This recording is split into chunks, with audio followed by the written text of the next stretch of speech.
analyser aujourd'hui la troisième faction, hein. Après avoir fait les deux premières, on va faire cette troisième, l'ordre gris.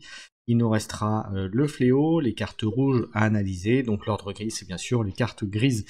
On va rappeler quand même que le jeu se fait avec une constitution de deck de 23 cartes, pas une de plus, pas une de moins, qu'il faut maximum 125 points. Après, il y a quelques petits prérequis, c'est un nombre limité de omnifrappe et de furtif. Voilà, maintenant les choses étant mises en place, on va pouvoir analyser les cartes de cette faction. Donc on va utiliser le constructeur de deck qui est disponible sur Tabletop Simulator, TTS. Voilà, en sachant que vous pouvez aussi, donc il y en a deux, il y a deux programmes, mais je ferai, comme je l'ai annoncé lors d'une précédente vidéo, qu'il y aura, et que maintenant que le module, entre guillemets, pour construire son jeu, son deck, est à nouveau accessible sur Tabletop Simulator, et bien je vais pouvoir vous faire et terminer la petite vidéo d'explication de comment pouvoir jouer à comment dirais-je, à Arcane Wars sur Tabletop Simulator, donc sur Steam. Salut Coco Malais, donc ce soir on parle de Arcane Wars et de l'ordre gris, donc je vais tout de suite aller sur le tabletop que je vais pouvoir vous mettre, et voilà, donc je suis directement allé dessus. Alors depuis la dernière émission, il y a eu une petite précision qui a été mise sur le serveur Discord officiel, à savoir qu'il y a une limitation pour une carte du fléau, la carte le sort feu du dragon, souffle du dragon, pardon, qui est maintenant limitée à 4 exemplaires. On verra ça lorsqu'on analysera les cartes du fléau, mais la carte étant très puissante au final, c'est pour ça que ça a été limité. Voilà, ça c'est une petite précision importante auquel qu'il faut savoir. C'est un petit ajout qui a été mis récemment. Qu'est-ce que je voulais vous dire? Ah oui, je vais vous donner tout de suite le Discord, parce que comme je le fais à chaque fois, vous donnez le Discord du Arcane officiel. Alors quand j'arriverai dans ma souris, il me fera pas des siennes. Voilà, alors je vais vous ressortir le lien pour y aller. Ça c'est toujours bon à connaître. Voilà. Hop. Et le temps de le remettre sur le chat, et ce sera là. Hop. Voilà, donc là vous avez le lien sur le Discord officiel Arcane Wars. Vous avez aussi une petite partie Arcane sur mon Discord de chaîne, mais en tout cas si vous voulez avoir les infos les plus récentes, c'est sur ce serveur-là, Arcane Wars. Alors, on va donc commencer par l'analyse des cartes, on va les faire une à une. Alors je vais vous donner mon point de vue sur les cartes. Alors je vais pas vous donner forcément de grosses combos ou de grosses choses, mais on va pouvoir parler un petit peu et voir l'intérêt de ces cartes. Voilà, hormis, voilà, sans le côté construction de deck, etc. Ça, on fera ça certainement dans des émissions plus avant. Alors la première carte, c'est le soldat ivre pour 1 point. Donc effectivement, c'est plus une carte pour compléter son jeu justement. Donc un point d'attaque, un point de défense, et point faible, ne peut attaquer des cartes ennemies que des cartes ennemies de valeur paire, c'est-à-dire une valeur, donc au lieu d'être à 1, une valeur de 2 sur le terrain. Donc comme j'ai dit, c'est vraiment une carte pour compléter son jeu. Un peu dans le même ordre d'idée, mais un peu plus intéressant. On a juste à côté, on a le soldat sobre, donc il coûte 2, qui a les mêmes stats que l'autre, qui n'a pas l'inconvénient du précédent, un point de plus. Donc après, à vous de voir, là encore, c'est clairement plus une carte pour compléter le deck. Ensuite, on a juste à côté, on a le gueux des champs, pour 2 là encore, il est 0,1 et nuée. Alors, petite précision, puisqu'apparemment j'ai fait une erreur lors d'une précédente vidéo, nuée fait que si vous jouez d'autres cartes du même type, donc des gueux, sur le plateau, la carte gagne plus 1 d'attaque par autre créature, en l'occurrence par autre créature gueux nuée sur le plateau, donc ça peut aller assez vite.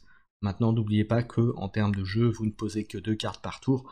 Donc après, il faut savoir aussi bien placer ces cartes et les protéger, parce que vous doutez bien que votre adversaire va essayer de les éliminer assez vite S'il sait que vous jouez des créatures nuées, il va essayer d'empêcher que vous les augmentiez et qu'elles deviennent trop puissantes au cours de la partie. Ensuite, voilà, c'est ce que je vais faire, voilà, je voulais juste décaler Mercenaire des Neiges, une créature pour 4 points, donc on commence à avoir des cartes un peu plus chères en termes de valeur là-dessus en tout cas. C'est un mercenaire, il est 2 d'attaque, 3 de défense, et un point faible, le Mercenaire des Neiges ne peut pas participer à une attaque groupée, ce qui est un peu embêtant. L'attaque groupée, on rappelle, c'est quand vous voulez attaquer une cible à l'aide de plusieurs cartes, pour notamment pour l'éliminer, pour lui faire mal. Donc, et autre inconvénient, 4, quand on va voir les autres cartes qui vont arriver derrière, c'est pas terrible. Maintenant, c'est une carte pour 4 qui a quand même 2 d'attaque. Certes, qui a 3 de défense, donc il faut quand même arriver à lui faire 4 points pour l'éliminer, donc clairement une carte un peu plus défensive. Maintenant, on va le voir par rapport aux autres cartes. Alors, ça marche pas comme du Magic. C'est le principe d'Arcane Noir, c'est que tu fais ton deck, comme je disais, avec 23 cartes, 125 points maximum dans ces 23 cartes, donc il en faut 23, pile 1, pas une de moins, pas une de plus, 23. Et le principe, c'est qu'à chaque tour de jeu, chaque joueur va placer 2 cartes. Ils vont se révéler et ils vont se résoudre en fonction de l'ordre entre guillemets d'activation des joueurs. Et voilà. Et à la fin des 9 tours de jeu, le joueur qui aura le plus de points d'armée sur le plateau aura gagné la partie. Voilà, le plateau, tu l'avais en dessous, mais bon, tu pourras le revoir si tu vois une demi-vidéo, tu verras le plateau. D'ailleurs, une des dernières vidéos à Arcane Wars, justement, est sur une des extensions où il y a un plateau de jeu, justement. Voilà, les traînées de cendres. Que je vous invite à aller voir si vous voulez voir un petit peu la qualité d'une part des cartes, mais également du matériel fourni pour ce jeu-là. Donc n'hésitez pas bien sûr, hein, comme Coco Malais, si vous avez des questions sur le jeu, si je sais, je vous répondrai, si je ne sais pas, je pourrais poser les questions aussi à des joueurs plus expérimentés sur le canal officiel aussi, voilà. Et d'ailleurs j'en profite pour dire que samedi je serai à Maxi Rêve pour faire des démos justement d'Arcane Wars. Je ferai des parties avec mon camarade Skyfire qui est dans le chat également. Donc voilà, donc si vous voulez venir faire une partie de découverte, n'hésitez pas, ou venir jouer tout simplement. Ce sera avec plaisir qu'on pourra se voir là-bas. Voilà, on continue, donc n'hésitez pas si vous avez des questions comme je disais. Alors on continue, donc le mercenaire, on l'a vu. Alors une des cartes, pas centrale, mais que je trouve très importante pour l'ordre gris, en tout cas si on veut jouer la partie Légion. Ok Coco Malais, y a pas de souci. C'est la phalange, donc c'est la carte d'ailleurs que vous aviez en dessous, en base d'écran, juste avant de mettre la partie tabletop simulator. Donc c'est une carte qui coûte 3, qui est 1-1, qui est Légion, et c'est très important parce que justement sa compétence c'est de mettre plus 1 de défense aux créatures alliées Légion qui se trouvent adjacentes. Alors, comme je disais tout à l'heure, il y a un plateau, il y a comme une sorte de forme d'échiquier.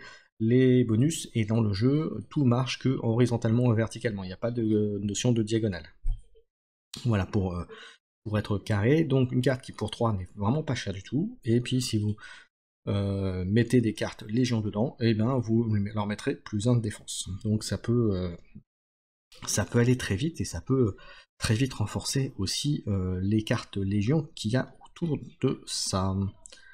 Ensuite, donc ça on a vu la autre carte centrale, on va dire, c'est le fantassin. Alors j'attends de vérifier que je l'ai bien situé à l'écran, c'est bon. Juste le décaler encore un tout petit peu. Voilà. Donc, un peu la même idée que la phalange, mais là c'est le pendant, on va dire, de la phalange. Pour 3, donc le fantassin, pour 3, il a 1 d'attaque, 1 de défense, et lui par contre en compétence, il va donner plus 1 d'attaque aux créatures alliées Légion. Donc voilà, donc les deux combinés, ça peut faire très mal. Donc à vous de voir en fonction de la situation, de la disposition, de comment va jouer votre adversaire. Donc voilà, il y a vraiment des choses à faire avec ces deux-là. En tout cas, si vous partez sur l'optique de faire un deck Légion, et il faut savoir qu'au jour d'aujourd'hui, des infos dont je dispose, il y a quand même beaucoup de joueurs qui jouent hors de gris, donc attendez-vous à avoir sortir ce type de carte en face de vous si vous affronterez cette faction. Ensuite, on a ensuite le fanatique. une carte qui coûte un peu plus cher à 4, qui a 2 d'attaque, 0 de défense, donc facilement éliminable, mais par contre qui a initiative. Donc initiative, on rappelle, c'est que dans l'ordre de priorité, si on gère d'abord les créatures qui ont initiative, et ensuite on fait le tour normal, entre guillemets, et si c'était l'autre joueur qui avait l'avantage, entre guillemets, pour le tour, mais qui n'avait pas de carte initiative, ben vous, grâce à votre carte initiative, vous pourriez agir avant ces créatures à lui, donc voilà, ça peut donner un bénéfice important, voilà, entre autres. Donc une carte qui peut s'avérer être utile. Attention à la faiblesse, comme je disais, c'est 0 d'armure, donc il faut être sûr de son coup, et puis donc voilà, il faut être sûr qu'avec 2 vous puissiez éliminer quelque chose à côté pour vraiment le rentabiliser la carte. Ensuite, on a le mercenaire aguerri pour 4. Alors lui, donc pour 4, il a 2 d'attaque, 1 de défense, c'est un mercenaire, et en compétence, malgré leurs points faibles, les créatures alliées mercenaires peuvent participer à des attaques groupées avec le mercenaire aguerri. Donc là, c'est une combo avec la carte qu'on a vue tout à l'heure, à savoir comment il s'appelait, le mercenaire des neiges. Donc là, clairement, il peut se utiliser en combo avec lui, puisque lui, du coup, il n'aura pas le malus de pouvoir... Alors, les cartes s'éliminent comme un Magic. Alors, oui, oui, absolument. Dans le sens où si tu arrives à faire des dégâts supérieurs à la défense de la carte est défaussée directement. Voilà, effectivement. Voilà. Et par contre, et puis comme à Magic, les dégâts ne restent pas en jeu. C'est-à-dire que si tu as pas assez pour la détruire, même si tu as fait un dégât et que là, par exemple, sur le mercenaire guerrier, si tu as fait un seul dégât, il n'est pas éliminé. Donc du coup le dégât s'annule entre guillemets, il reste là, et au tour d'après il faudra que tu fasses 2 à nouveau, pas 1 mais 2, comme voilà, faut dépasser, en fait il faut dépasser la défense. Si tu dépasses pas la défense, la créature reste en jeu. Voilà, les dégâts ne se cumulent pas. Enfin, se cumulent pas. Ne s'enchaînent pas d'un tour à l'autre, c'est ça que je veux dire. Ensuite, on continue avec la baliste, une carte qui est très intéressante pour l'ordre gris. Alors c'est pas Légion, mais c'est pareil. Attendez, je l'ai un peu décalé encore un petit peu. Hop, voilà, je la remets. Très intéressante parce que, alors pourquoi déjà 5, c'est pas super cher. C'est de l'artillerie, 1 d'attaque, 1 de défense, et ça a une attaque à distance de 3. Ça permet d'attaquer, de faire une attaque groupée. Donc une attaque groupée, c'est d'associer plusieurs cartes sur le même attaque pour mettre des dégâts, donc à 3 cases, donc à 3 cases. Alors, comment on calcule la distance? L'attaque à distance, et on peut faire pareil horizontalement, verticalement, mais on peut faire une fois en haut, une fois en haut, une fois à gauche, puis encore une fois en haut, par exemple, pour faire 3, et on peut avoir une créature qui se trouve dans ces environs-là. Donc voilà, ça peut être pas mal. Donc c'est intéressant, voilà, comme vous l'avez compris aussi, je ne l'ai pas précisé, mais lorsque vous mettez une carte en jeu, elle est révélée, elle ne bouge pas, sauf si elle a des capacités ou si vous avez des sorts pour lui permettre de bouger. Ce qui veut dire que si par exemple il y a des créatures qui sont éliminées à côté de la créature, après elle peut se retrouver très bien isolée. Une des règles aussi que j'ai pas dit, Coco Malé, que je précise, lorsque tu mets une carte en jeu, il faut impérativement qu'elle soit adjacente à une autre carte. Alors ça peut être très bien une carte à toi, mais ça peut être aussi une carte de l'adversaire. Donc c'est là où le placement est très important, et où il faut réfléchir un peu à comment on met ces cartes. Voilà, parce que tu verras, il y a des capacités qui peuvent faire très mal, notamment l'OVNI-Frappe. L'OVNI-Frappe permet de taper sur toutes les cases adjacentes, par exemple. Donc ça peut faire très très mal. Voilà. On continue l'ordre gris. Hop. Alors, la dernière de la rangée, c'est l'archer. Alors, c'est un légion, il a 5 points, il vaut 5 points. Alors, vous verrez, je le précise tout de suite, il y aura certaines cartes où vous verrez un coup d'armée et ensuite un autre coup d'armée en dessous. Celui qui est en dessous, c'est la valeur de construction de deck. Là, la valeur des 5, s'il y en avait 2, la valeur des 5, c'est la valeur en fait de valeur d'armée lorsqu'on fera le calcul à la fin des 9 tours pour savoir qui est gagné ou perdu. Oui, oui, mais là beaucoup plus, hein. Là, c'est vraiment, ça se rapproche plus du jeu d'échecs qu'un jeu de cartes classique, hein, on va dire. Donc là, l'archer, il coûte 5, c'est un légion, donc il peut bénéficier des bonus des autres cartes que l'on a vues tout à l'heure, et lui il a une attaque à distance de 2, c'est pas une très grande portée, mais en revanche, il donne plus 1 d'attaque aux créatures alliées légion qui sont adjacentes, donc c'est plutôt pas mal. Ça permet d'avoir plus 1 d'attaque à côté, et puis pour lui, il peut faire une attaque à 1 en plus en complément pour aider les créatures adjacentes, donc c'est plutôt très sympa. Ensuite, on va passer en dessous, on va les faire dans l'ordre. Alors, on va aller sur le porte-étendard ensuite. Donc n'hésitez pas à poser des questions hein, si vous en avez sur le jeu, je vous répondrai volontiers, hein, comme je disais. N'hésitez pas aussi, bien sûr, à suivre la chaîne. Et puis, j'en profite tout de suite, j'ai parlé de MaxiRev tout à l'heure, si jamais vous voulez vous mettre au jeu, n'hésitez pas à aller commander chez MaxiRev, parce que si vous dites que vous venez de ma part, donc de la chaîne hein, de Keycorn, vous aurez 10% sur vos commandes. Voilà. On en était au porte-étendard qui coûte 7. Alors c'est un légion, il est 1-1, et en action, vous pouvez déplacer le porte-étendard à une distance de 1, vous pouvez alors déplacer, alors attention, quand on dit qu'on fait une action, ça veut dire que vous ne faites pas d'attaque avec lui, en revanche, vous utilisez donc l'action en l'occurrence. Donc là en l'occurrence, vous le placez à une distance de 1, donc vous pouvez alors déplacer toute ou partie des créatures alliées légion 6 d'une distance de 1 dans la même direction que le porte-étendard. Faites-le une créature à la fois. C'est très très fort. Voilà. C'est très très fort. En gros, vous déplacez le porte-étendard de 1 et puis toutes vos créatures Légion 6 dans la direction, dans le mouvement du porte-étendard. Vous pouvez faire la même chose de 1 avec toutes les autres créatures Légion. Donc autant vous dire que ça peut être très pratique. Comme vous avez pu le voir, c'est à peu près ça. C'est à peu près ça, Coco Malais. Voilà. Donc comme tu sais qu'il y a 9 tours de jeu, quand tu places 2 cartes par tour, voilà, ça peut faire mal. Donc là, le porte-étendard, si vous avez une thématique Légion, ça peut être très très fort. Voilà. Et ça va permettre de rebattre un petit peu l'emplacement des cartes, donc à vous de voir. On continue ensuite. Une carte qui est très intéressante, aussi bien pour une thématique Légion que pour une thématique autre, puisque c'est une carte qui vaut 7, qui a 1 d'attaque, 1 de défense, et qui donne plus 1 d'attaque et plus 1 de défense aux créatures alliées adjacentes, donc pas de précision Légion, ça veut dire autrement dit, toutes les créatures que vous allez jouer auront ce bénéfice, donc c'est plutôt très fort. Attention toutefois, elle vaut 7 points, elle n'a que 1 de défense, donc c'est clairement une créature qu'il vous faudra protéger. Ensuite, on va attaquer la catapulte, que je vais montrer là. La catapulte qui vaut 6, et là on arrive à ce que je vous disais tout à l'heure, vous voyez en dessous du 6, vous avez un petit 8, donc c'est la valeur de construction dans le deck, donc c'est-à-dire sur les 125 points.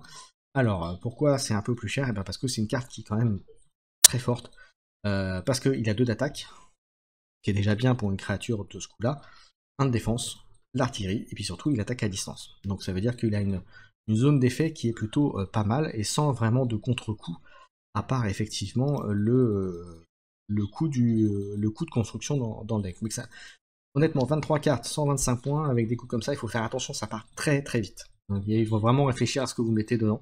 Voilà.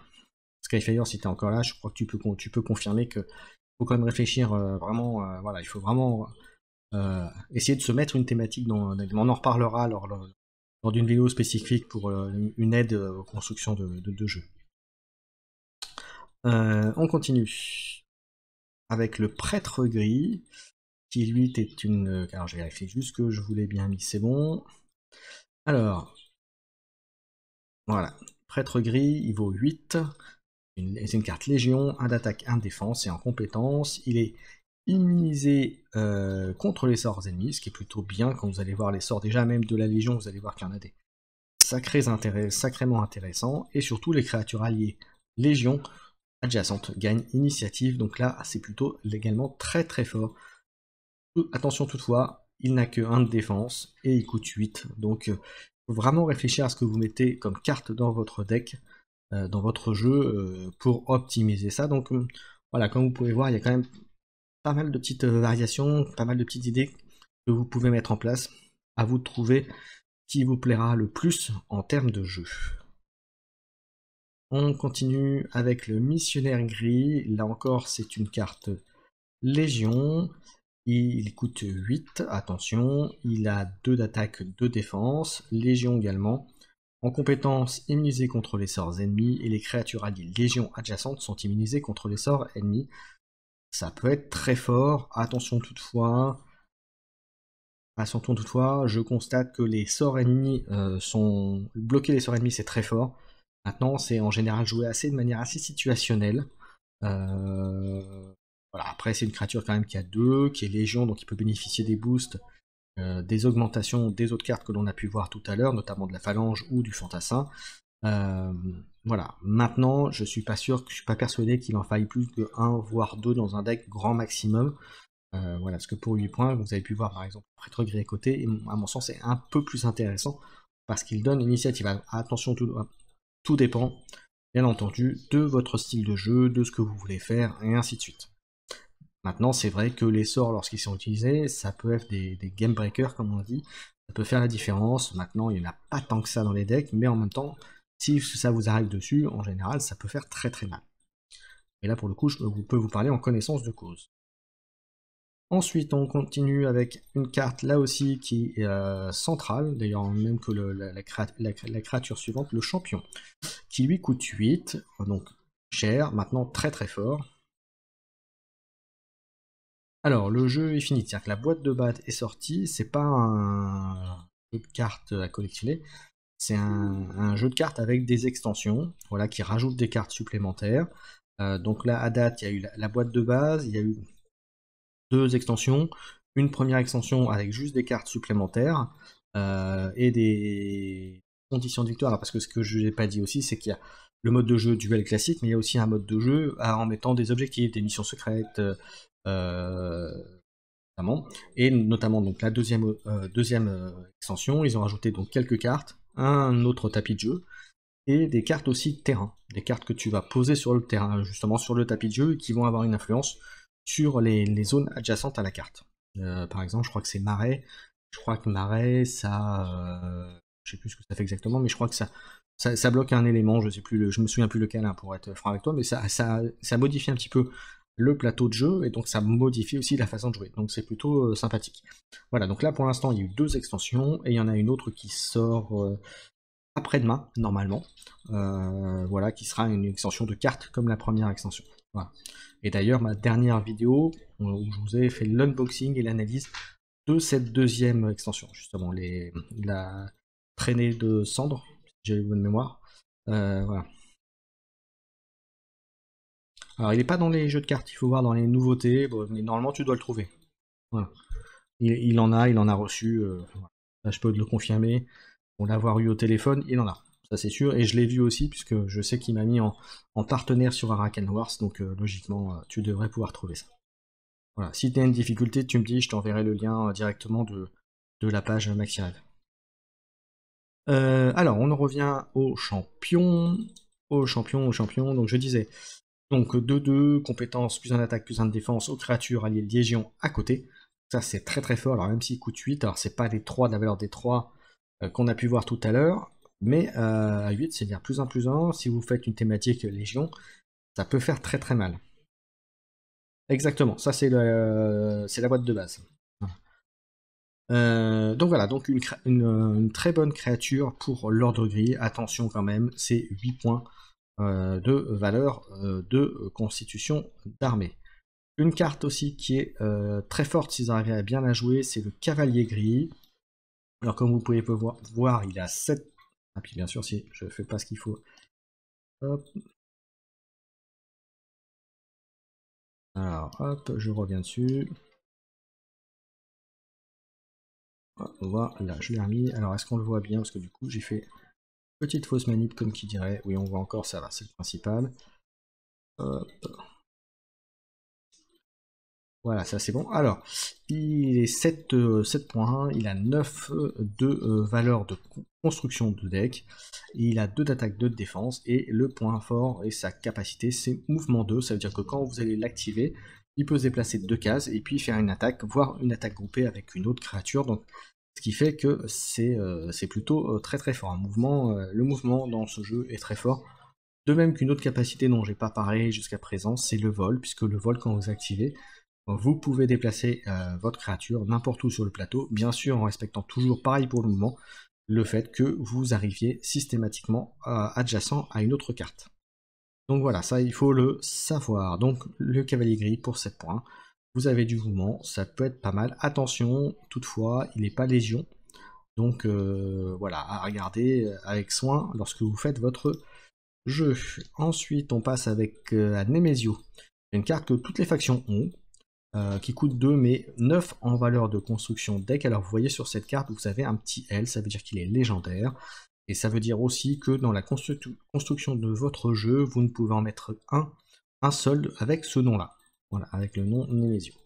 Alors qu'est-ce que ça fait? Il a 0 d'attaque, 1 point de défense, il a un mouvement 2.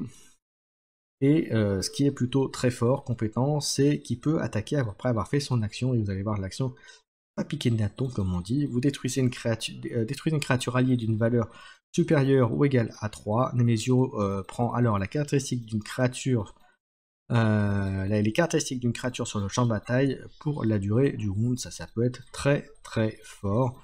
Alors caractéristique, ça veut dire la valeur d'attaque et de défense, hein, en l'occurrence.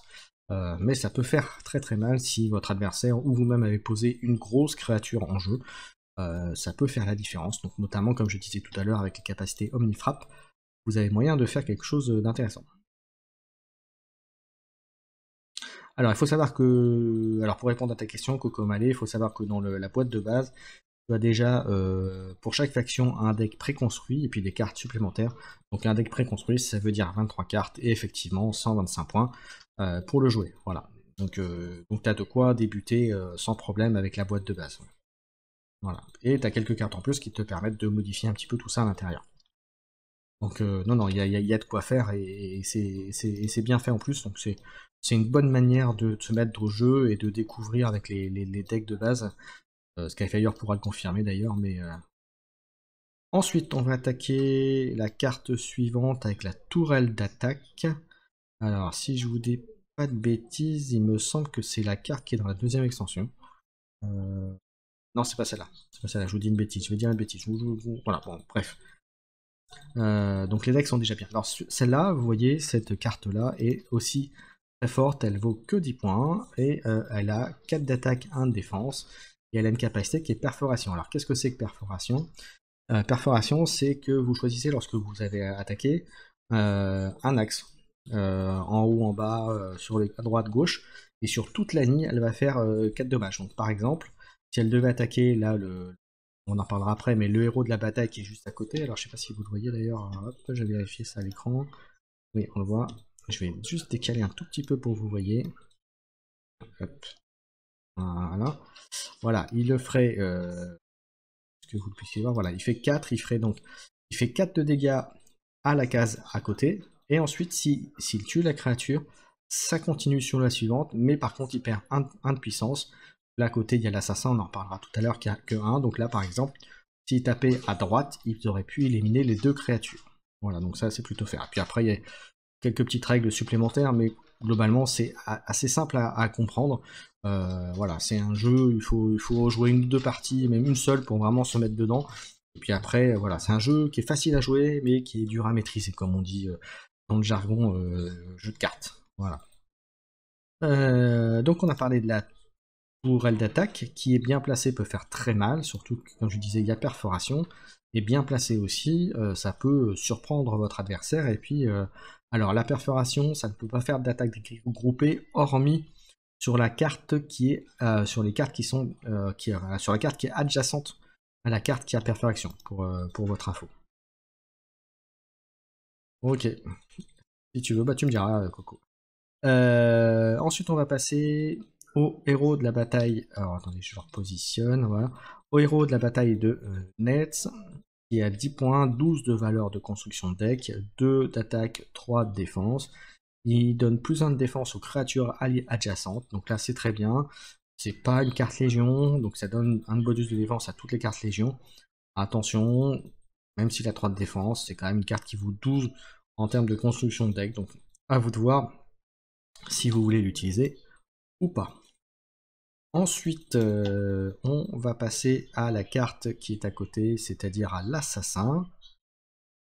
Voilà, je vérifie en même temps que tout soit bon. Vous le voyez bien, ça c'est bon. Donc il vaut 8 en part d'armure, il a 13 points de valeur de construction de deck, et on voit aussi un autre élément qu'on n'avait pas jusqu'à présent, c'est on a un petit 3 en haut à gauche qui vous indique que vous pouvez mettre jusqu'à maximum 3 cartes de ce type, donc 3 cartes assassins dans votre deck. Alors pourquoi cette carte peut être très forte? Parce qu'elle a 2 d'attaque, 1 de défense, vous allez me dire c'est bien, mais surtout il a une initiative et il a aussi une autre capacité, donc une action, qui vous permuttez les positions de l'assassin et d'une créature alliée d'une valeur inférieure ou égale à 4, puis l'assassin peut attaquer, donc ça peut avoir un effet de surprise assez important, voilà. Alors après, c'est voilà, donc là on est vraiment dans une thématique un peu de surprise, attention quand même, même si pour 1m3 ça coûte quand même 13 points d'armée, donc 13 points de constitution de deck, donc à vous de faire attention là-dessus. Ensuite on passe au chasseur de dragons, carte qui, voilà, je salue mon dernier adversaire sur TTS qui m'a mis dedans, comme on dit vulgairement, parce que la carte m'a fait très très mal. Alors pourquoi? Alors il coûte 10, mais 13 en valeur de constitution d'armée, 1 d'attaque, 2 de défense, attaque à distance 3, et en compétence, plus 2 d'attaque lorsqu'il attaque une créature avec vol ou mouvement. Ça peut faire mal sur certains decks, hein. Mouvement, ben, ce sera, voilà, il y a des créatures mouvement dans d'autres factions, ou d'autres factions qui sont entre guillemets plus habituées à avoir ce type de capacité, donc voilà, ça peut te créer. Et toutes les créatures ennemies avec vol ou mouvement détruites par le chasseur de dragons sont placées sous sa carte. À la fin de la partie, additionnez les points des créatures sous le chasseur de dragons à votre total de points. Donc ça peut faire très très mal. On pense notamment, vous l'avez pu le voir, aux créatures des terres blanches, les griffons qui valent 7, qui peuvent se faire éliminé, donc puisqu'avec 3 de force, je crois de mémoire que le griffon n'en a que 1 ou 2. Donc vous l'éliminez, mais vous gagnez du coup 7 points si le chasseur de dragon reste sur le plateau à la fin des 9 tours de jeu. Donc vous voyez, ça peut faire pas mal. Oui, parce que oui, comme Alex, on s'y retrouve sur les compétences parce qu'il y en a pas tant que ça en fait au final, hein. Je peux même te les énumérer, hein. Attaque à distance, perforation, mouvement, nuée, Omnifrappe. Ouais, tu dois en avoir 7-8 à tout casser. Allez, on va arrondir à 10, mais t'en as pas tant que ça. Puis comme les cartes parlent d'elles-mêmes, on comprend comment ça fonctionne, donc c'est vraiment pas compliqué. On continue carte avec le disque de Tomour, qui est une carte légendaire qui vaut 1 en valeur d'armée sur le plateau et 15 en valeur de construction de deck, donc très très cher. Par contre, est-ce que ça les vaut? Alors oui, dans un sens, parce qu'il n'y a que 1 point d'attaque, 0 d'armure. Par contre, c'est furtif. Alors furtif, ça veut dire que les créatures, elle est considérée comme étant 1 à plus une de distance par rapport aux créatures agissantes. Concrètement, si les créatures à côté n'a pas d'attaque à distance ou de perforation, bah, elle peut pas le toucher. Voilà. Et vol, donc vol, j'en rappelle, hein, c'est que quand vous l'activez, elle peut se mettre où elle veut sur le plateau, toujours avec la restriction d'être adjacente à une autre carte. Et en action, c'est assez fort. Alors attention, comme je le disais, vous ne pouvez pas faire les deux, mais en action, vous désactivez une créature ennemie. Donc ça, c'est plutôt très embêtant pour l'adversaire s'il n'a pas le moyen de s'en débarrasser assez vite. On continue après avec un chevalier gris. Donc vous voyez... Alors attendez, je vérifie que c'est bien à l'écran. Ouais, parfait. Donc on peut l'avoir 4 fois dans le deck. Il a une valeur d'armée de 9, mais 15 pour la construction de deck. Lui, il est Légion. On revient sur des cartes Légion. Il a 2 d'attaque, 2 de défense, mouvement 2, et compétence. Il est immunisé contre les sorts ennemis. Donc là aussi, c'est pas mal. Voilà, c'est une carte Légion. Donc vous voyez ce que vous voulez en faire. Ensuite, on passe à la Canolite. Alors là, je pense pas me tromper en me disant que c'est une carte qui est dans la 2e extension, celle que j'ai montrée dans ma dernière vidéo. Donc là, elle est non foil, hein, parce que dans l'extension, elle est holographique avec des couleurs, elle est bien scintillante, elle est toute belle. Là, elle est classique parce que c'est TTS, hein, tout ça. Alors ça peut bloquer, oui, parce qu'une carte ennemie empêche effectivement le mouvement. Le mouvement, tu peux traverser tes créatures alliées, mais tu ne peux pas passer sur les cartes ennemies. Voilà. Ce qui est logique en même temps, hein, vous allez me dire. Alors, lui, bref, la carte Catonolite, 10 d'armée, 15 points pour la construction de deck, 3 d'attaque, 1 de défense, c'est de l'artillerie. Attaque à distance 3, et en compétence, immunisée contre les sorts ennemis lorsqu'elle est activée. Lorsqu'elle est active, et ne peut pas, et en point faible, elle ne peut pas attaquer les cartes ennemies adjacentes. Voilà, ce petit point faible, en même temps, en général, on va pas placer ça à côté d'une créature ennemie. Voilà, on n'a pas envie que cette artillerie soit éliminée trop vite. Donc voilà. Ensuite, on enchaîne avec le Titan, qui est une des grosses cartes aussi de la Légion, et on va voir ça tout de suite, c'est bon, on le voit. Alors, lui, il a 13 de valeur d'unité, mais 16 pour la construction de deck, donc là, vous voyez clairement que vous ne pourrez pas en mettre des tonnes. Par contre, il a 3 d'attaque, 3 de défense, c'est une carte Légion, donc il peut bénéficier des boosts qu'on a vu tout à l'heure, des fantassins ou de la phalange. Et en compétence, il a plus 1 d'attaque et plus 1 de défense. Il donne plus 1 d'attaque et plus 1 de défense, pardon, aux créatures alliées qui ont Légion. Donc c'est plutôt costaud. Allez, ensuite on va attaquer sur une carte qui est pareil, là très très forte, qui est qui est un légendaire, donc vous pourrez mettre qu'une seule fois dans le deck, mais qui une seule fois qui... Alors, il y a toujours possibilité, maintenant tu vas pas avoir 23 cartes armuriers dans ton set de base, donc voilà. Après, c'est toujours possible, mais alors il faut savoir qu'il y a quand même une limitation sur les cartes qui valent 6 ou plus, tu peux en avoir que... je vais pas dire de bêtises, donc là j'ai plus tout le nombre exact, mais tu peux pas, tiens, les cartes au-dessus de 6, tu es limité, je crois, à 5 ou 6, si j'ai pas de mémoire, donc il y a quand même un truc comme ça. Et puis les cartes L, on peut en avoir qu'une dans le deck, donc non, il y a quand même des garde-fous là-dessus. Et c'est d'ailleurs pour ça, je l'ai annoncé en début de vidéo, que la carte Fléau et Souffle de Dragon, qui a une valeur de 5, a été nerfée parce qu'elle était très forte, et effectivement, il y a un deck qui a circulé avec 23 cartes du Souffle de Dragon, et qui faisait le café, quoi. Donc voilà, c'est pour ça que ça a été nerfé. Et ça, on en reparlera lorsque je ferai l'analyse des fléaux, donc de la faction fléau, c'est-à-dire les cartes rouges. Donc, on en revient à notre Sénéchal, qui vaut 14 mais 16 en construction d'armée. Il tape à 4 et 2 d'armure, et la capacité Omnifrappe. Omnifrappe étant, quand vous l'activez, il peut taper sur toutes les cartes qui sont adjacents à lui, donc et ça peut vite faire très mal. Surtout à 4, il y a beaucoup de créatures qui vont pas résister à son attaque.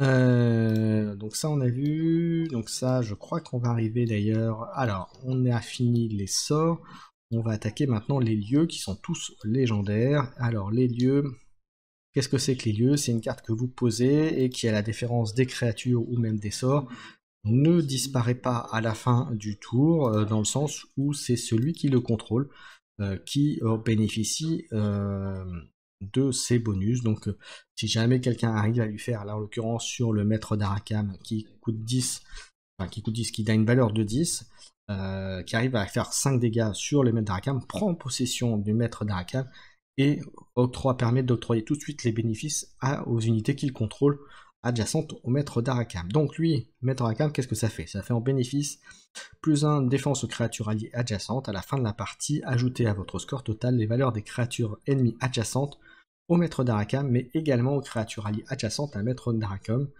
Point faible, vous ne pouvez pas poser cette carte au dernier round. C'est un peu normal, ça sera un peu trop fort. Voilà, donc si vous arrivez à le protéger, eh bien ça vous peut faire d'autant plus des points en plus derrière au final, au décompte final, on va dire. Donc c'est plutôt très très bon comme carte aussi. Après, comme j'ai dit, une seule fois dans le deck, et ça coûte 10 quand même en termes de constitution de deck. Ensuite, l'autre, c'est le monolithe d'acier fantôme pour 10 là aussi. 4 d'armure également. En bénéfice, les créatures alliées adjacentes sont immunisées contre les sorts ennemis. Ça c'est plutôt bien, et elles gagnent plus de défense lorsqu'elles sont attaquées par des créatures avec vol ou mouvement. Et à la fin du round, les créatures adjacentes d'une valeur inférieure ou égale à 5 avec vol sont détruites. Voilà, je suis pas super fan de cette carte, je vous avouerai, mais il va certainement y avoir avec ce qui va arriver en plus, les nouvelles cartes, tout ça, etc. Et un moyen de faire des choses intéressantes. Ensuite, on arrive au Fort d'Avalon, qui lui coûte 10, c'est une légendaire là aussi. 4 d'armure, et donne plus en attaque, plus en défense aux créatures alliées adjacents. Donc c'est plutôt très très bon là aussi, donc c'est également un lieu. Donc vous voyez, vous pouvez très bien mettre 2 lieux si vous voulez, hein. Maintenant ça veut dire que c'est des lieux qu'il faut protéger après derrière. Ensuite on va attaquer les sorts. Et les sorts, le principe des sorts, donc là quand vous avez un icône A sur le sort, ça veut dire que vous allez mettre sur le plateau sur les 2 emplacements dédiés au sortilège, et après vous aurez un effet sur les sorts derrière. Voilà, donc encore une fois, n'hésitez pas si vous avez des questions à me dire derrière. Hein, j'en profite pour regarder quelque chose. C'est tout bon. Alors, le sort, donc c'est en permission qui coûte 2, donc vous voyez que c'est pas un sort très très cher. Il a initiative, et en action, vous déplacez une créature alliée afin qu'elle soit adjacente à une autre créature alliée, mais pas à une carte ennemie, puis désactiver cette créature. Donc voilà, ça permet de la bouger, de la repositionner pour 2, donc voilà, pourquoi pas. Ensuite, on prend lever de bouclier, je vérifie que ça apparaît bien à l'écran, je l'ai un peu décalé. Voilà, lever de bouclier pour 2, donc ça coûte vraiment pas cher en termes de cartes. Là encore, c'est une carte que vous mettez sur le bord du plateau dans l'emplacement à cet effet, et ça donne plus de défense aux créatures alliées légion. Et voilà, et puis moi comme par hasard, j'ai appuyé sur le mauvais bouton, donc je reviens sur le sort, voilà. Voilà, est-ce que c'est bon? Voilà, on est reparti. Plus de défense aux créatures alliées légion, ces créatures ne peuvent pas attaquer pendant ce round. Alors c'est c'est plutôt très bon. Maintenant, attention, voilà, ça veut dire que vous passez un tour à protéger vos créatures, mais pourquoi pas. Si vous êtes en position de force et que votre adversaire va vouloir briser les lignes ou essayer de reprendre l'avantage, ça peut être un bon moyen de garder un peu, de temps et de gagner un peu de temps et de distance, et conserver peut-être un avantage en termes de points que vous avez au départ. Oui, tout à fait, Cocomalé. Là, c'est effectivement, je donne un peu de manière ça un peu brute, mais c'est aussi pour vous montrer un peu les cartes qu'il y a de possibles avec ces cartes-là. Et puis après, peut-être après vous donner des idées de combos de cartes par rapport à ce qu'on a vu. Oui, absolument. Alors, chaque faction effectivement a une typologie de jeu, on va dire, même s'il y en a plusieurs à l'intérieur de chaque faction. Disons que la faction des terres blanches, donc les cartes bleues, c'est plus basé sur le mouvement de la défense. Je schématise hein, en gros. Les verts, il y a pas mal de mouvements, pas mal d'attaques à distance, et de la régénération aussi un petit peu. Et le fléau, c'est un peu comme un Magic, je prends les cartes rouges, hein, les cartes feu, c'est vraiment c'est de l'agression pure et dure. Hein, faut taper plus fort que l'autre, ça résiste un peu moins bien, mais ça fait ultra mal quand ça tape. Donc voilà un peu l'idée du fléau des cartes rouges, voilà, en schématisant. Et puis comme tu as vu, l'ordre gris, c'est un peu des mix des deux, c'est-à-dire des bons tanks qui ont des bonnes attaques, par contre, ils n'ont pas forcément un déplacement fort, donc voilà, c'est un peu la faiblesse, c'est qu'ils vont avoir du mal à s'adapter à éventuellement des guerres de position ou de changement de l'adversaire. Alors on était ensuite à force de l'honneur en carte, un sort qui est pour 2, là encore qui se pose à côté, qui se pose à côté du plateau sur les zones d'effet d'ARA, hein, comme ils disent. Plus un d'attaque aux créatures alliées 6, alliées Légion 6, donc Légion, donc plus un d'attaque, ça peut être très fort. On rappelle toutefois que vous jouez 2 cartes par tour, donc faites-le au bon moment. Ensuite, on a une autre carte, on a le convoi fortifié, qui est aussi sympathique, il coûte que 3, c'est un sort que vous mettez effectivement sur le côté. Oui, exactement, c'est exactement, Légion, c'est effectivement, c'est l'idée. Alors, le convoi fortifié pour 3, il permet en action de déplacer une créature alliée à une distance inférieure ou égale à 3. Cette créature gagne plus en attaque jusqu'à la fin du round. Je trouve ça bien. Maintenant, voilà, ça permet de déplacer une unité, surtout principalement, de faire une attaque avec un petit bonus. Maintenant, c'est pas, voilà, à vous de voir comment vous le jouez, mais ça peut faire la différence. Ensuite, on va passer sur le sort qui est à côté. C'est une carte, je dirais pas centrale, mais très utilisée par l'ordre gris. C'est l'explosion d'Idil pour 4, 3 d'attaque et Omnifrappe. Alors là, c'est un sort, ça veut dire que vous le mettez sur le plateau, comme si, voilà, c'est un peu une forme de bluff, puisque votre adversaire ne sait pas ce que vous jouez tant que les cartes ne sont pas retirées au début du tour, lorsque les deux joueurs auront joué leurs 2 cartes. Donc vous le révélez, donc il peut très bien avoir cru lui que c'était une créature, et non en fait c'est un sort. Et le sort, il fait une frappe, omnifrappe à 3 autour de lui, donc ça peut faire, là encore ça peut surprendre et ça peut faire très mal. Ensuite, sort suivant, on a la trêve, 2, donc vous pouvez l'avoir que 2 fois, et pour cause, parce qu'il est très fort pour 4 points. En effet, les créatures adjacentes ne peuvent ni attaquer ni être attaquées, donc c'est valable aussi bien pour vos créatures, à vous, mais également aux créatures de votre adversaire. Là, ça bloque, en fait, ça bloque, voilà, ça bloque. Alors, les créatures, attention, peuvent bouger, mais vous pouvez pas attaquer, donc c'est plutôt très bon.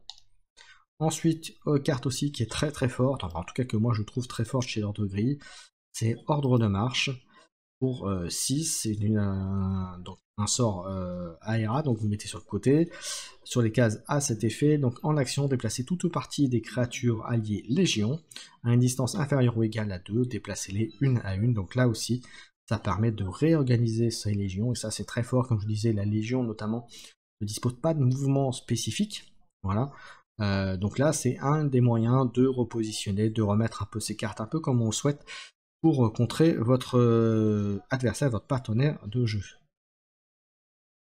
Exactement, Coco Malais, ça permet de compenser un peu le manque de mouvement. Attention, comme je disais, c'est une carte qui vaut quand même 6 dans la constitution du deck. Maintenant, elle donne une facilité de mouvement qui est quand même très importante, et à mon sens très, très forte en termes de jeu. Bien sûr, ça ne regarde que moi, hein, c'est un avis personnel. Ensuite, on a le Cheval d'Avalon. C'est une carte que vous pouvez avoir que 2 fois, elle coûte 7, et en action, vous défaussez le Cheval d'Avalon pour poser à sa place une créature de votre main. Cette créature peut être activée, donc ça peut être très fort, ça peut là aussi créer la surprise, ça peut empêcher que, comme c'est un sort, imaginez vous n'avez pas d'initiative, votre adversaire va activer ses créatures, il aura terminé, ce sera à vous de jouer d'activer vos créatures, et en action, boum, vous mettez la créature que vous voulez à sa place, et elle peut agir directement. Ça peut faire toute la différence, et ça peut surprendre surtout. Donc le cheval d'Avalon, c'est très très fort en revanche. Ça enlève une carte entre guillemets de votre main, donc voilà. Alors les sorts disparaissent une fois activés. Effectivement, à la fin du tour, puisque c'est en 9 rondes, à la fin du round, les sorts sont défaussés. Donc effectivement, on ne compte pas du tout en termes de points d'armée, ils comptent pour la constitution du deck, pour la valeur du deck. Donc pour les 125 points constitués par le deck. Par le jeu, pas plus précis. Ensuite, on passe à l'éveil de l'ordre gris, que je trouve étant une très bonne carte aussi, pour 8, légendaire, donc vous pourrez l'avoir qu'une fois, et en action, vous pourrez activer tout ou partie des créatures alliées. Ça, c'est plutôt très très fort, puisque vous pouvez décider si votre adversaire a désactivé, ou si vous avez des créatures initiatives par exemple, eh bien vous pouvez les réactiver comme ça et faire une attaque derrière. Ça peut faire le danger. Alors après, je pense que c'est une carte qui prendra tout son sens lorsqu'il y aura d'autres extensions, ce genre de choses, mais alors, de ce que j'ai pu voir là dans mon deck en ce jour au moment hors de gris, je dirais que sur les 23 cartes, tu dois avoir peut-être, allez, en moyenne, il y a des gens qui vont te mettre que 3-4 sorts, d'autres ils vont t'en mettre 7-8, en termes entre 7-8 sorts et le reste en unité. Tout dépendra de comment tu veux jouer, comment tu veux te baser, si tu veux te mettre sur un deck Légion ou pas. Voilà, moi j'ai affronté un deck hors de gris avec quasiment que de l'artillerie. Donc voilà, c'est typiquement le type de carte qui servira probablement pas. Mais voilà, donc après c'est à voir. C'est à voir.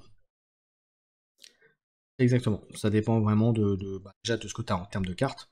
Et puis ensuite, tu fais le jeu qui te plaît, quoi. Donc après, et c'est surtout, il faut savoir s'adapter à ce que va jouer l'autre et essayer de prévoir. Il y a beaucoup d'anticipation qu'il faut avoir, et c'est pour ça que je disais que c'est un jeu de placement, c'est très, très échec dans la manière de réfléchir.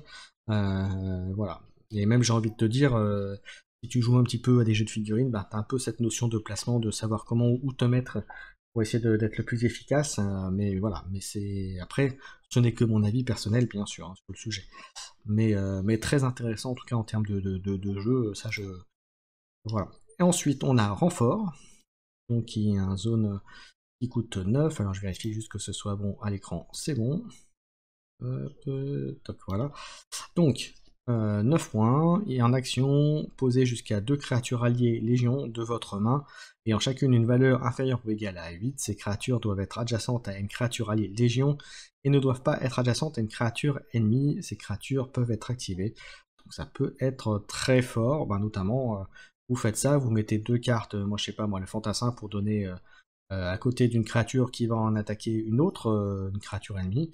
Vous lui donnez plus, plus un à chaque, enfin plus un par chaque carte, donc 2 cartes. Et donc du coup ça peut donner un bon boost. Voilà, on a vu toutes les cartes de Lord of the Game, donc vous voyez, il y a quand même du choix, hein. Parmi toutes ces cartes, vous faites votre jeu. Et vous voyez dans le constructeur de deck, j'en profite pour faire un petit aparté.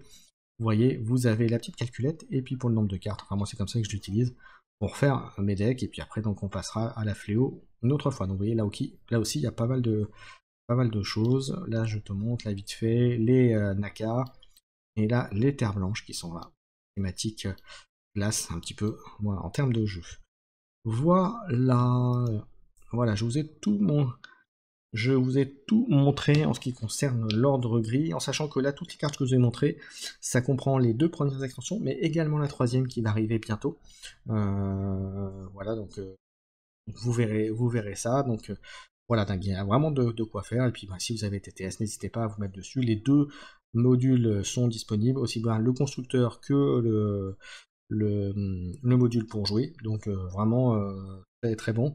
Et puis comme je vous disais, je vous ferai une vidéo bientôt pour justement vous aider à faire tout ça et à l'utiliser sur TTS.